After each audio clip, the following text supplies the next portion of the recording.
Assalamualaikum warahmatullahi wabarakatuh. Alhamdulillahirabbil alamin.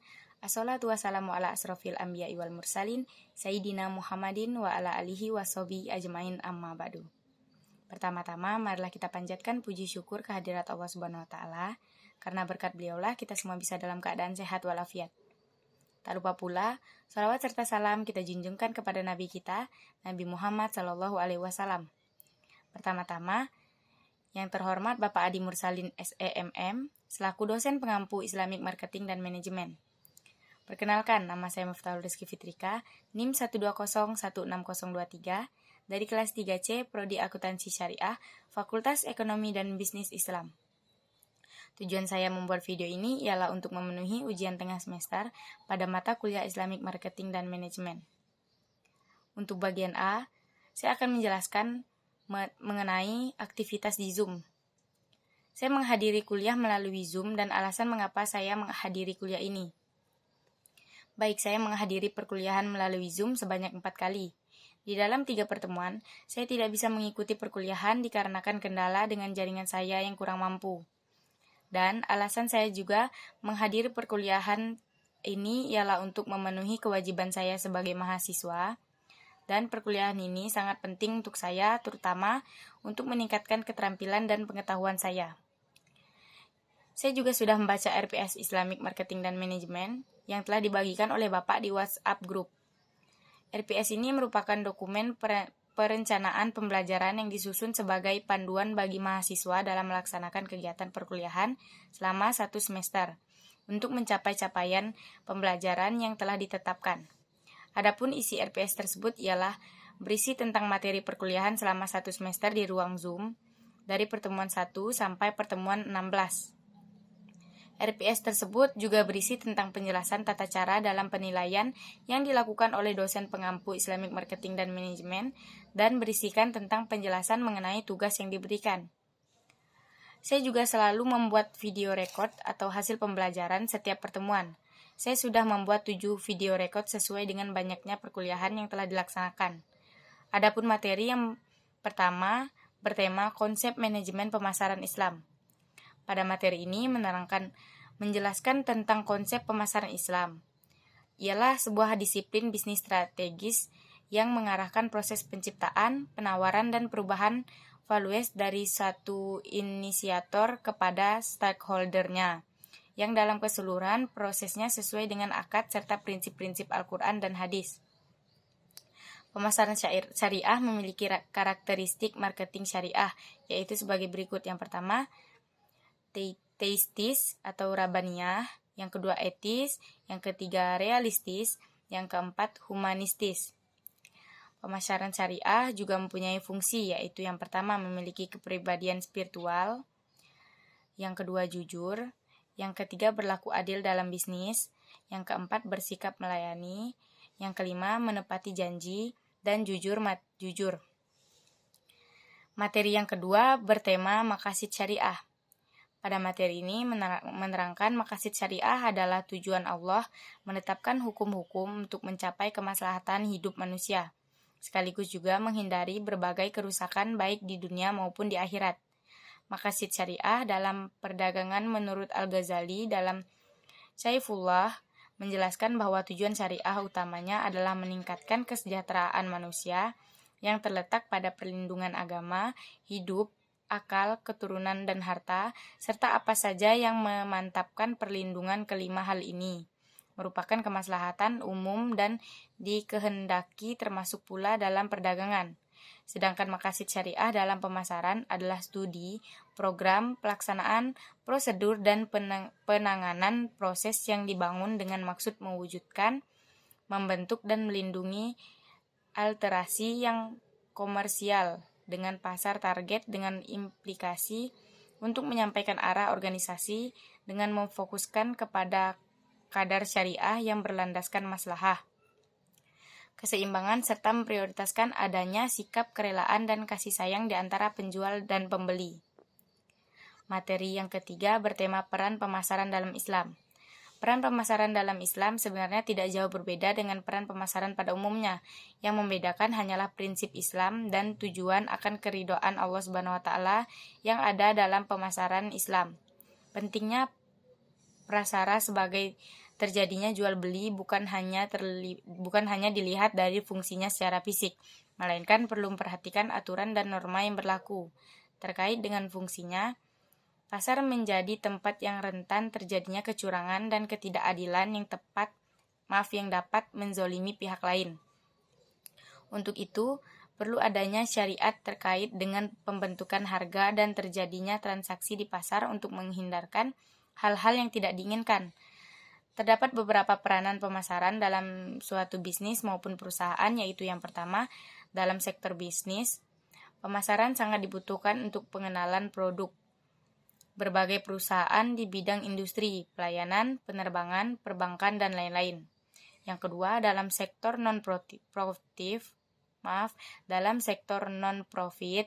pemasaran kerap digunakan sebagai upaya promosi organisasi, perguruan tinggi, rumah sakit, dan berbagai kelompok kesenian atau komunitas lainnya untuk menarik peminatnya.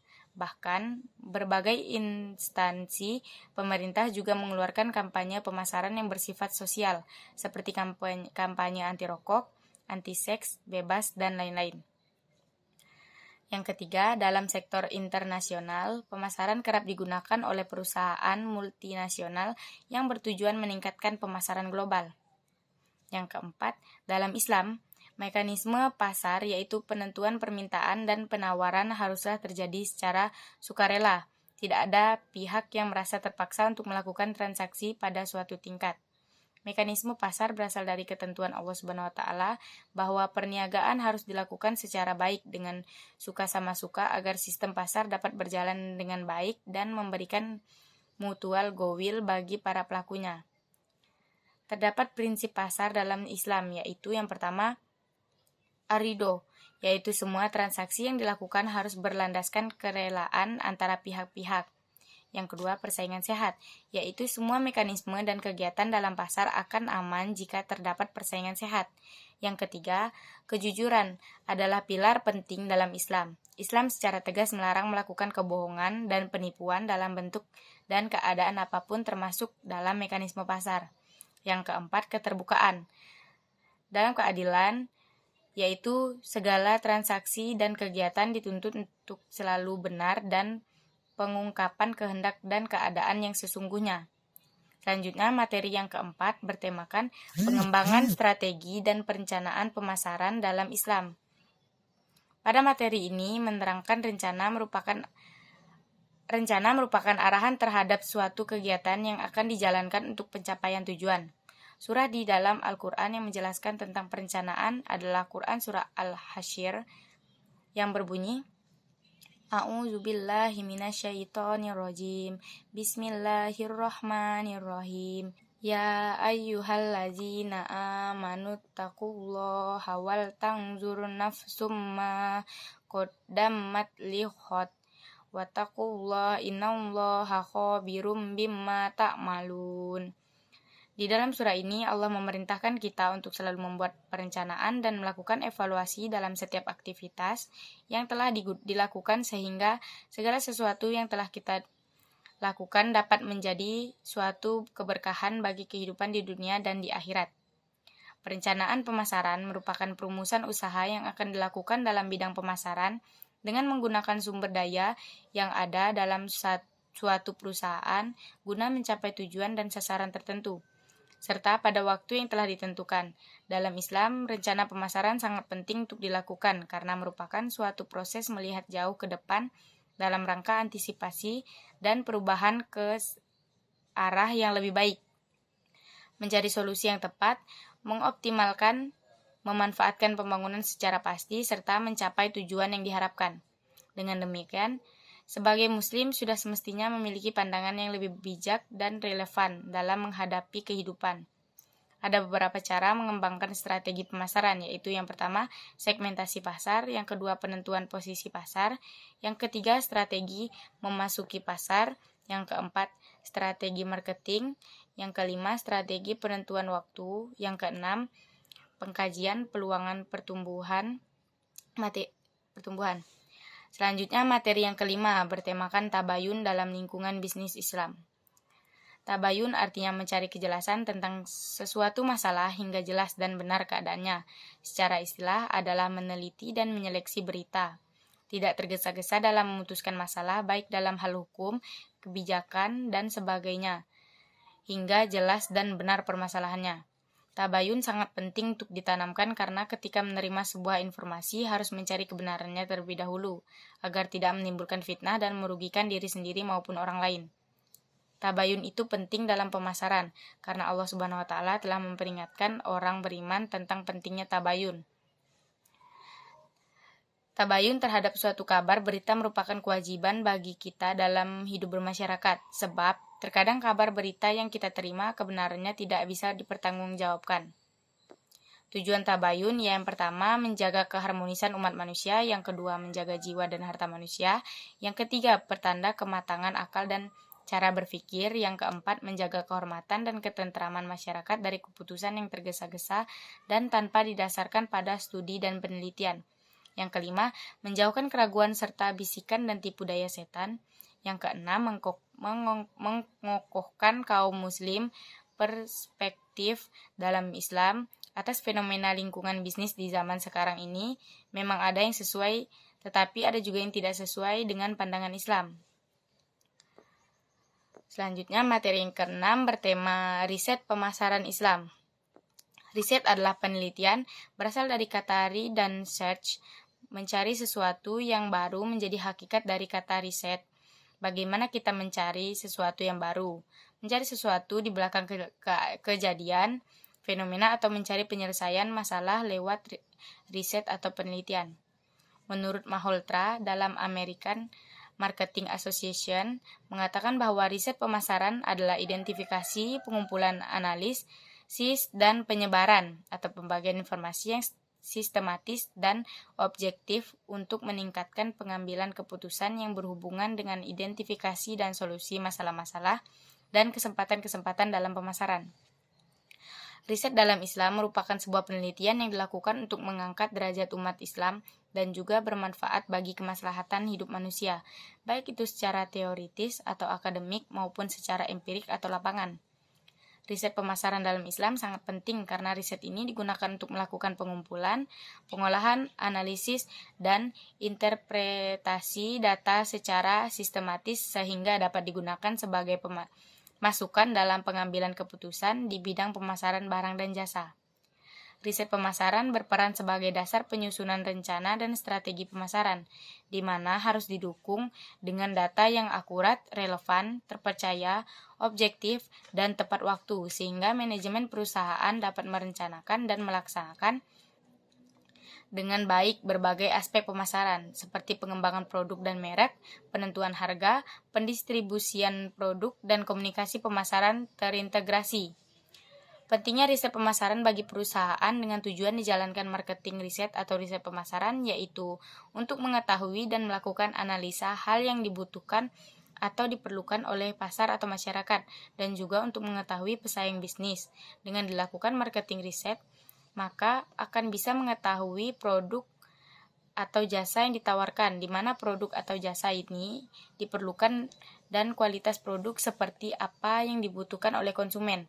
Selain itu juga untuk dapat tahu seberapa besar permintaan dan potensi permintaan, kapan permintaan tersebut memuncak dan kapan permintaan tersebut menurun. Selanjutnya, materi yang ketujuh bertemakan pembangunan nilai, loyalitas, dan keputusan pelanggan dalam Islam. Pelanggan didefinisikan oleh Gaspard dalam beberapa definisi, yaitu pelanggan adalah orang yang tidak tergantung kepada kita, tetapi kita yang tergantung kepada mereka. Yang pertama, pelanggan adalah orang yang membawa kita kepada keinginannya. Yang kedua, tidak ada seorang pun yang pernah menang beradu argumentasi dengan pelanggan. Yang ketiga, pelanggan adalah orang yang teramat penting yang tidak dapat dihapuskan. Menurut Kotler dan Keller, nilai pelanggan adalah selisih antara penilaian pelanggan prospektif atas semua manfaat dan biaya dari suatu penawaran terhadap alternatifnya.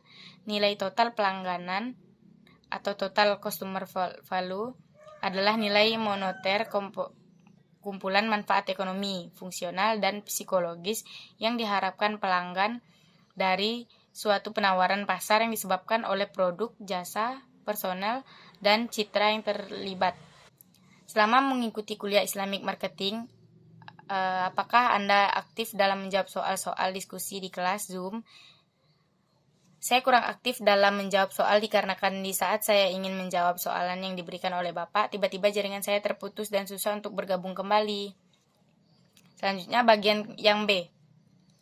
Pertanyaan-pertanyaan ini berkenaan dengan teori-teori yang berkenaan dengan Islamic Marketing dan Manajemen. Bacakan surah Al-Jumu'ah ayat 10 dan surah Al-Maidah ayat 2. Sebutkan artinya dan isi kandungannya. Jelaskan hubungan kedua surah ini dengan pemasaran. Quran surah Al-Jumu'ah ayat 10. Apabila sholat telah dilaksanakan, maka bertebaranlah kamu di muka bumi. Carilah karunia Allah dan ingatlah Allah banyak-banyak agar kamu beruntung. Isi kandungannya, pada ayat ini Allah menerangkan bahwa setelah selesai melakukan ibadah atau sholat, maka manusia terutama umat muslim akan bertebaran dalam mencari karunia Allah dengan kerja yang halal dan keuntungan yang halal, dan hendaklah mengingat Allah agar kamu beruntung. Selanjutnya Quran surah Al-Maidah ayat 2. Wahai orang-orang yang beriman, janganlah kamu melanggar syiar-syiar kesucian Allah dan jangan melanggar kehormatan bulan-bulan haram. Jangan mengganggu hadiyu atau hewan-hewan kurban dan kalaid atau hewan-hewan kurban yang diberi tanda, dan jangan pula mengganggu orang-orang yang mengunjungi Baitur Haram. Mereka mencari karunia dan keridoan Tuhannya. Tetapi apabila kamu telah menyelesaikan ihram, maka bolehlah kamu berburu. Jangan sampai kebencianmu kepada suatu kaum karena mereka menghalang-halangimu dari Masjidil Haram, mendorongmu berbuat melampaui batas kepada mereka, dan tolong menolonglah kamu dalam mengerjakan kebajikan dan takwa, dan jangan tolong menolong dalam berbuat dosa dan permusuhan. Bertakwalah kepada Allah, sungguh Allah sangat berat siksanya. Isi kandungannya ialah menjelaskan tentang larangan yang tidak boleh dilanggar oleh orang beriman. Pertama, larangan melanggar peraturan Allah Subhanahu wa taala terkait pelaksanaan ibadah haji dan umroh. Kedua, larangan melanggar kehormatan bulan-bulan haram, yakni bulan Zulkaidah, Zulhijjah, Haram, dan Rajab.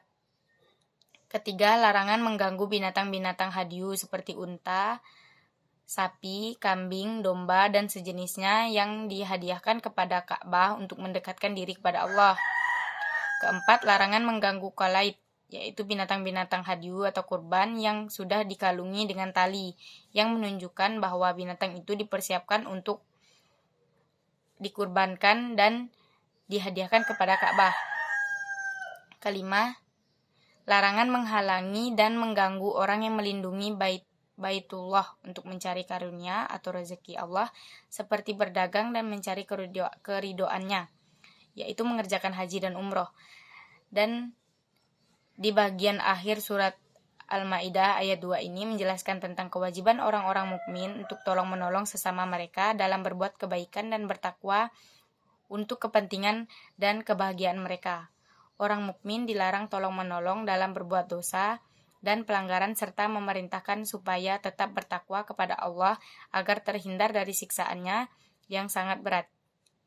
Hubungan dengan pemasaran ialah hubungan kedua surah ini dengan pemasaran adalah bahwa kita dalam melakukan pemasaran harus saling tolong-menolong sesama pelanggan ataupun penjual di sekeliling.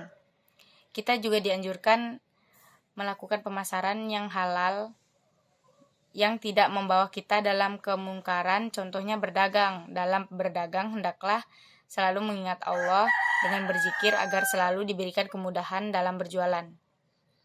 Selanjutnya, jelaskan konsep pemasaran dalam Islam dan sebutkan surah-surah dalam Al-Quran yang ada menjelaskan konsep pemasaran dalam Islam dan jelaskan isi kandungannya. Baik, pemasaran dalam Islam adalah sebuah disiplin bisnis strategis yang mengarahkan proses penciptaan, penawaran, dan perubahan dari satu inisiator kepada stakeholdernya, yang dalam keseluruhan prosesnya sesuai dengan akad serta prinsip-prinsip Al-Quran dan hadis.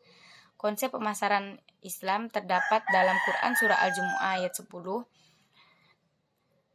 yang menjelaskan tentang apabila kita telah melaksanakan sholat, maka hendaklah pergi keluar rumah untuk mencari rezeki dan karunia Allah, dan juga hendaklah untuk selalu mengingat Allah agar kita senantiasa mendapatkan keberuntungan. Salah satunya dengan berdagang seperti firman Allah yang terdapat dalam Quran surah Al-Baqarah ayat 275 yang menjelaskan bahwa Allah telah menghalalkan jual beli dan mengharamkan riba. Ada pernyataan Islam sebagai jiwa dalam bisnis dan pemasaran. Apakah Anda setuju dengan pernyataan ini? Jika setuju, jelaskan. Baik, ada pertanyaan yang mengatakan bahwa Islam sebagai jiwa dalam bisnis dan pemasaran. Saya setuju dengan pernyataan ini karena menurut saya dalam Islam juga sudah dijelaskan tentang berbisnis yang baik dan adil. Dalam berbisnis, kita harus selalu menerapkan prinsip-prinsip Islam yang terdapat dalam Al-Quran dan hadis, agar bisnis tersebut terhindar dari kecurangan seperti terhindar dari riba. Maka dari itu, Islam sangat berperan penting dan bisnis maupun pemasaran. Selanjutnya, sebutkan arti dan isi kandungan dari surah Al-Baqarah ayat 282 dan surah Al-Hujurat ayat 12. Jelaskan hubungan kedua surah ini dengan pemasaran. Quran surah Al-Baqarah ayat 2.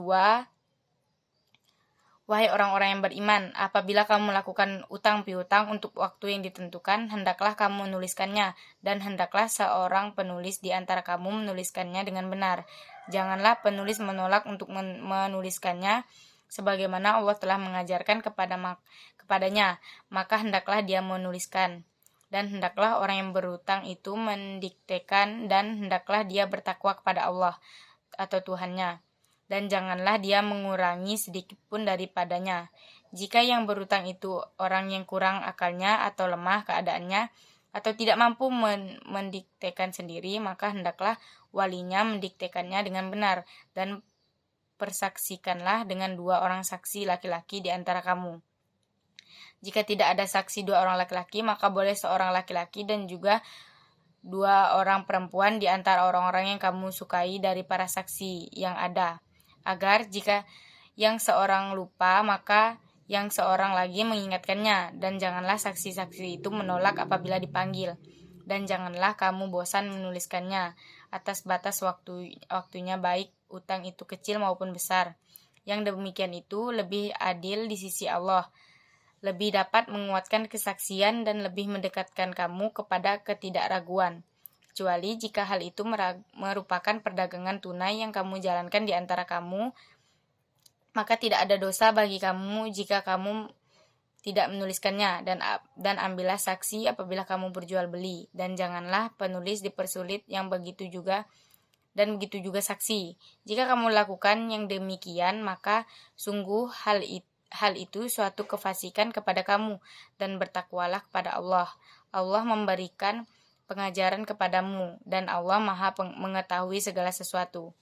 Isi kandungan surah ini memerintahkan kita dalam bertransaksi untuk selalu mencatat segala transaksi yang dilakukan dengan benar, agar tidak terjadi kecurangan dan semua transaksi yang dilakukan bisa terjadi dengan adil.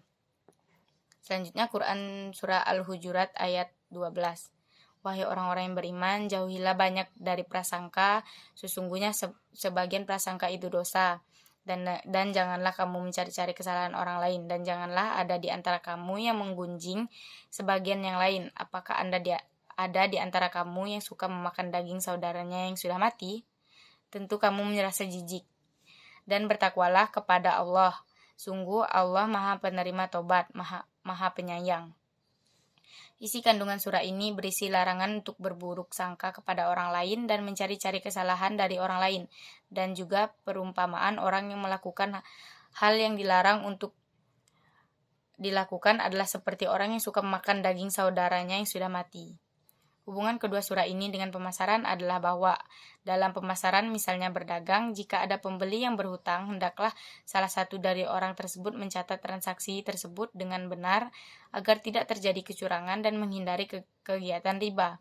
Selain itu juga dalam pemasaran kita dilarang untuk berburuk sangka kepada orang lain seperti pembeli berburuk sangka kepada penjual untuk melakukan kecurangan. Selanjutnya, apa yang dimaksud dengan maqasid syariah dalam perdagangan dan pemasaran? Coba sebutkan dan bacakan surah dalam Al-Quran yang menjelaskan tijarah besertai isi.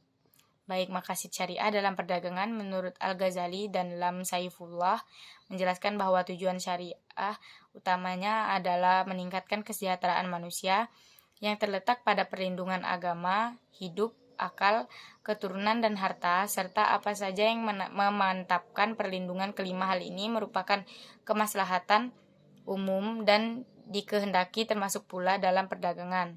Sedangkan maqasid syariah dalam pemasaran adalah studi, program, pelaksanaan, prosedur, dan penanganan proses yang dibangun dengan maksud mewujudkan, membentuk, dan melindungi alterasi yang komersial dengan pasar target dengan implikasi atau menyampaikan arah organisasi dengan memfokuskan kepada kadar syariah yang berlandaskan maslahah, keseimbangan serta memprioritaskan adanya sikap kerelaan dan kasih sayang di antara penjual dan pembeli.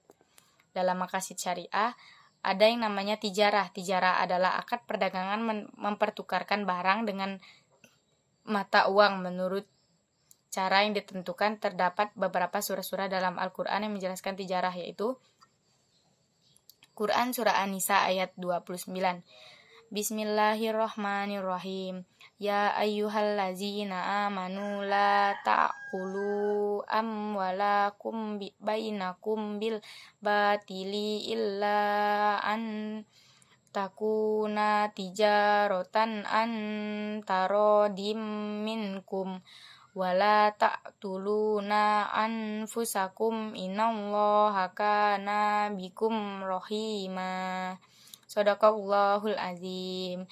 Isi kandungan ayat ini berisi tentang larangan untuk memakan harta orang lain atau harta diri sendiri dengan jalan yang batil atau jalan kemaksiatan, kecuali atas dasar suka sama suka. Ayat ini juga melarang kita untuk membunuh diri kita sendiri atau bunuh diri. Selanjutnya Quran Surah An-Nur ayat 37. Bismillahirrahmanirrahim. Rijalul la tulhihim tijaratu wala ba'un an zikrillahi wa iqamis sholati wa itaiz zakati yakhafuna yawman tataqallabu fihil qulubu wal absar. Isi kandungan ayat ini berisi tentang orang-orang yang tidak dilalaikan oleh perniagaan dan perdagangan dari mengingat Allah, menegaskan sholat, dan menunaikan zakat kepada orang-orang yang berhak menerimanya.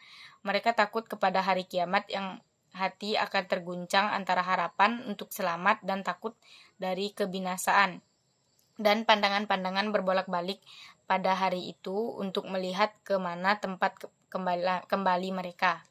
Selanjutnya Quran Surah Fatir ayat 29. Bismillahirrahmanirrahim. Innallazina yatluna kitaballahi wa aqamus sholata wa anfaqu mimma razaqnahum sirran wa yarjuna tijaratan lan tabur. Shadaqallahul azim. Isi kandungan ayat ini berisi tentang orang-orang yang selalu membaca Al-Quran dan melaksanakan serta menginfakkan sebagian rezeki yang secara terang-terangan dan diam-diam, maka orang itu tidak akan rugi dalam melakukan perdagangan. Selanjutnya Quran Surah As-Saff ayat 10. Bismillahirrahmanirrahim. Ya ayyuhallazina amanu hal adulukum ala tijaratin tunzikum min azabin alim. Shadaqallahul azim. Isi kandungan ayat ini adalah berisi tentang Allah ingin menunjukkan perdagangan yang dapat menyelamatkan kita dari azab yang pedih. Selanjutnya jelaskan tentang riba, jenis-jenis riba beserta contohnya. Jelaskan tentang talaki rukban, jelaskan tentang ba'i najasi, jelaskan tentang tadlis, jelaskan tentang ikhtihar dan jual beli ghohar. Yang pertama riba. Riba merupakan salah satu perkara yang diharamkan dalam Islam. Secara bahasa riba mempunyai arti tambahan, dan menurut istilah riba memiliki pengertian adanya pengambilan tambahan dalam proses transaksi jual beli atau pinjam meminjam yang bertentangan dengan ajaran Islam. Macam-macam riba.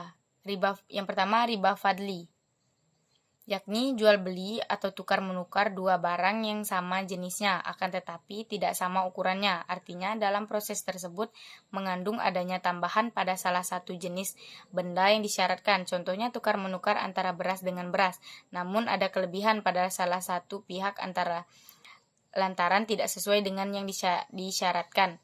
Maka transaksi ini bisa disebut sebagai riba fadli. Yang kedua, riba qard adalah riba yang dihasilkan oleh tambahan atas pengembalian pokok pinjaman yang disyaratkan kepada peminjam. Singkatnya, riba ini terjadi apabila mukrid atau pemberi hutang mengambil kelebihan yang disyaratkan kepada muktarid atau penerima hutang.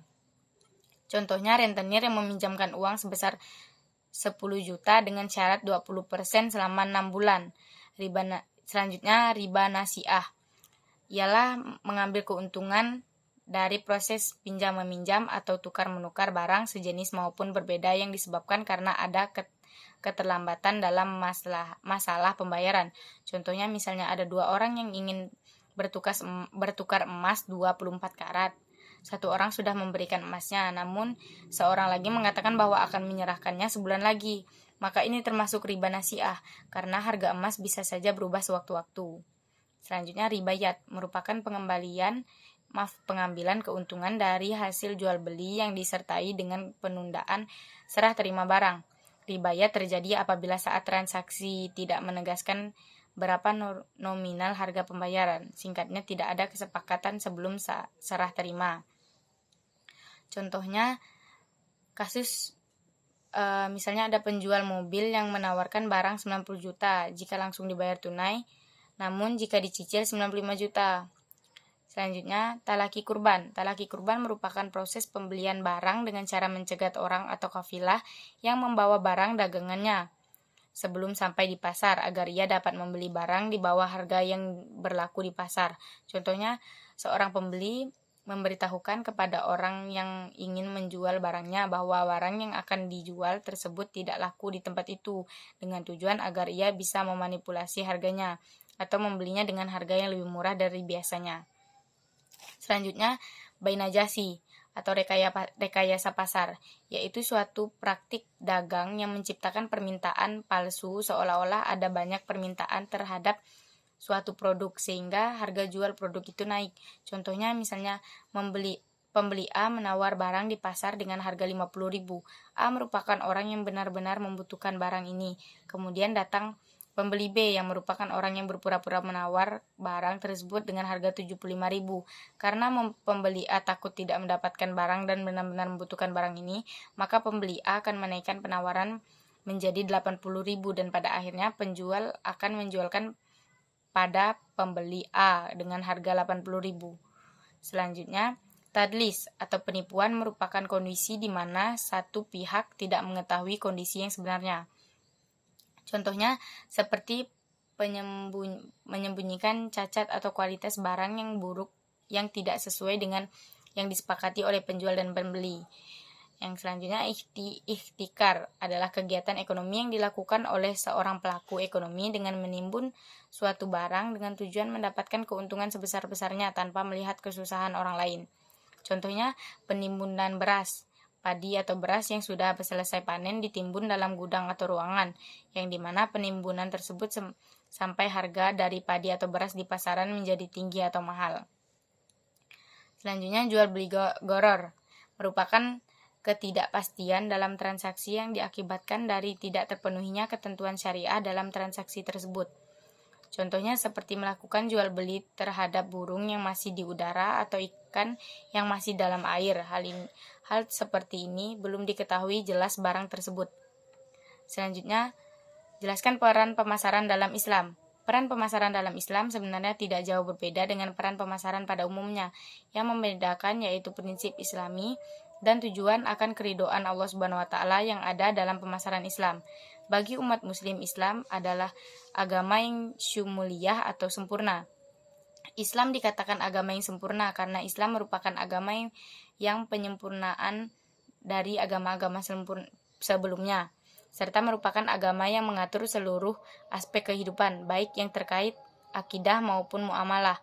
Dalam bermuamalah, Islam mengatur segala bentuk perilaku manusia ketika berhubungan sesamanya dalam memenuhi kebutuhan hidup di dunia, termasuk pasar dan mekanisme. Selanjutnya, bagaimana mengembangkan strategi dan rencana pemasaran dalam Islam. Dalam melaksanakan rencana strategi pemasaran dalam Islam sangat tergantung dalam syarikat atau kerjasama yang telah diakui secara umum. Artinya, perencanaan dilaksanakan melalui partisipasi sektor pemerintahan dan swasta atas dasar kemitraan. Hal tersebut dilakukan agar perencanaan dapat terlaksana melalui prinsip abadi mudharabah, yaitu tenaga kerja dan pemilik modal dapat disatukan sebagai mitra. Dengan mempraktikkan prinsip mudharabah dan mengombinasikan berbagai unit produksi, proyek industri, perdagangan, dan pertanian, kerangka perencanaan terdapat ditetapkan atas dasar prinsip tersebut. Untuk mengembangkan pemasaran terdiri dari berbagai elemen, yaitu terdapat beberapa cara yang dapat dilakukan untuk mengembangkan strategi pemasaran, yaitu yang pertama, segmentasi pasar. Segmentasi pasar merupakan sebuah pasar yang digunakan untuk mengetahui beberapa segmen berbeda dalam pasar. Yang kedua, penentuan posisi pasar. Yang ketiga, strategi memasuki pasar. Ada beberapa cara yang ditempuh perusahaan untuk memasuki segmen pasar yang dituju, yaitu memasuki pasar dengan membeli perusahaan lain. Yang kedua, memasuki pasar dengan berkembang sendiri. Yang ketiga, memasuki pasar melalui kerjasama dengan perusahaan orang lain. Selanjutnya, strategi marketing mix. Yang selanjutnya, strategi penentuan waktu. Yang keenam, pengkaji peluang pertumbuhan. Yang kesembilan, selanjutnya nomor 9, perusahaan harus dilakukan tabayun dalam mengenal lingkungan bisnis. Mengapa? Tabayun adalah mencari kejelasan tentang sesuatu masalah hingga jelas dan benar keadaannya. Secara istilah adalah meneliti dan menyeleksi berita, tidak tergesa-gesa dalam memutuskan masalah baik dalam hal hukum, kebijakan, dan sebagainya, hingga jelas dan benar permasalahannya. Tabayun sangat penting untuk ditanamkan karena ketika menerima sebuah informasi, harus mencari kebenarannya terlebih dahulu, agar tidak menimbulkan fitnah dan merugikan diri sendiri maupun orang lain. Bertabayun juga penting dalam pemasaran karena Allah Subhanahu wa taala telah memperingatkan orang beriman tentang pentingnya tabayun. Tabayun terhadap suatu kabar berita merupakan kewajiban bagi kita dalam hidup bermasyarakat, sebab terkadang kabar berita yang kita terima kebenarannya tidak bisa dipertanggungjawabkan. Selanjutnya, jelaskan isi kandungan dari surah An-Nisa ayat 94. Quran surah An-Nisa ayat 94. Wahai orang-orang yang beriman, apabila kamu pergi atau berperang di jalan Allah, maka telitilah, carilah keterangan, dan janganlah kamu mengatakan kepada orang yang mengucapkan salam kepadamu, kamu bukan seorang yang beriman, lalu kamu bunuhnya dengan maksud mencari harta benda di kehidupan dunia.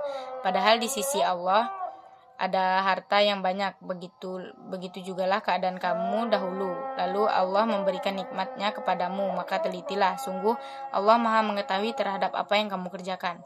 Isi kandungannya ialah Allah memberikan peringatan kepada kaum muslimin, hendaklah teliti dan berhati-hati agar tidak terjerumus ke dalam pembunuhan. Salah satu kesempatan yang memungkinkan terjadinya pembunuhan dengan sengaja itu ialah pada waktu terjadinya peperangan atau perselisihan dengan seseorang atau sekelompok yang tidak dikenal.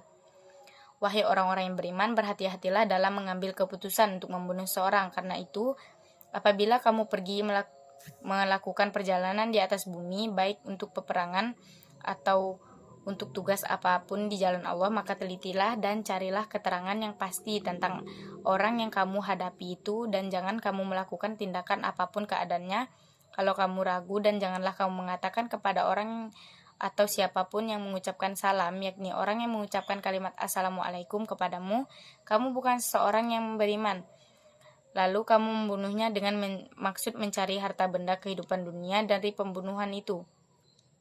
Padahal di sisi Allah ada harta yang banyak, yang lebih baik daripada apa yang kamu dapatkan dari harta rampasan, yaitu pahala yang berlipat ganda yang disediakan oleh Allah di akhirat. Maka telitilah dengan pasti sebelum kamu bertindak kepadanya. Sungguh Allah Maha teliti terhadap apa yang kamu kerjakan dan Maha memberi balasan atas apa yang kamu lakukan. Selanjutnya, mengapa riset pemasaran dalam Islam penting untuk dipelajari?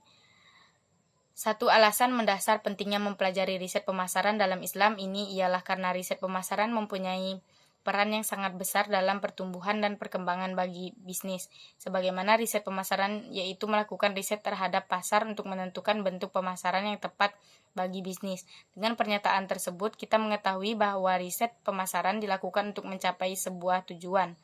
Di dalam riset pemasaran, kita akan diajarkan mengenai cara untuk melakukan kegiatan identifikasi, pengumpulan, analisis, dan penyebaran atau pembagian informasi yang sistematis dan objektif untuk meningkatkan pengambilan keputusan yang berhubungan dengan identifikasi dan solusi masalah-masalah dan kesempatan-kesempatan dalam pemasaran, dan hal ini bermanfaat bagi kemaslahatan hidup manusia. Selanjutnya, bagaimana cara Anda membangun nilai kepuasan pelanggan dan loyalitas pelanggan dalam Islam? Jelaskan jawabannya disertai dengan surah pendukungnya. Adapun cara saya untuk membangun sebuah nilai ialah dengan menghantarkan nilai pelanggan yang tinggi. Sistem penghantaran nilai ini meliputi semua pengalaman yang akan didapatkan pelanggan dalam proses memperoleh dan menggunakan penawaran. Sebagai contoh, untuk membangun nilai tersebut, saya sebagai pelaku bisnis diharuskan untuk mengerti pasar dan mengetahui apa yang dibutuhkan dan diinginkan oleh pelanggan. Misalnya, dapat menentukan produk yang tepat dengan kualitas yang baik, dengan harga yang seimbang, dan memberikan sebuah penawaran dan menarik dan pastinya akan bermanfaat bagi pelanggan, maka disitulah terbangun suatu nilai. Dan selanjutnya mengenai kepuasan pelanggan. Kepuasan pelanggan dalam perspektif pemasaran Islam didasarkan pada tuntunan syariah Islam. Berdasarkan analisa sebagaimana kepuasan pelanggan dalam perspektif Islam berkaitan erat dengan kebutuhan, keinginan, maslahah, manfaat, berkah, keyakinan, dan kehalalan. Surah pendukung ialah Quran Surah Al-Baqarah ayat 267. A'udzubillahi minasyaitonirrajim. Bismillahirrahmanirrahim. Ya ayyuhalladzina amanu anfiqu min thayyibati ma kasabtum wa mimma akhrajna lakum minal ard wala tayammamul khabisa minhu tunfiquna wa lastum bi akhrijihi illa an tuhmidu fi wa'lamu anallaha ghaniyun hamid. Artinya, hai orang-orang yang beriman, nafkahkanlah di jalan Allah sebagian dari hasil usahamu yang baik-baik dan sebagian dari apa yang kamu keluarkan dari bumi untuk kamu, dan janganlah kamu memilih yang buruk-buruk lalu kamu nafkahkan darinya padahal kamu sendiri tidak mau mengambilnya, melainkan dengan memicingkan mata terhadapnya. Dan ketahuilah bahwa Allah Maha Kaya lagi Maha Terpuji. Isi kandungan dari Quran Surah Al-Baqarah ayat 267 ini ialah ayat tersebut menegaskan bahwa Islam sangat memperhatikan sebuah pelayanan yang berkualitas, memberikan perlakuan atau pelayanan yang baik dan bukan yang buruk. Mungkin sekian penjelasan yang dapat saya sampaikan, kurang dan lebihnya saya mohon maaf. Wabillahi taufiq wal hidayah. Wassalamualaikum warahmatullahi wabarakatuh.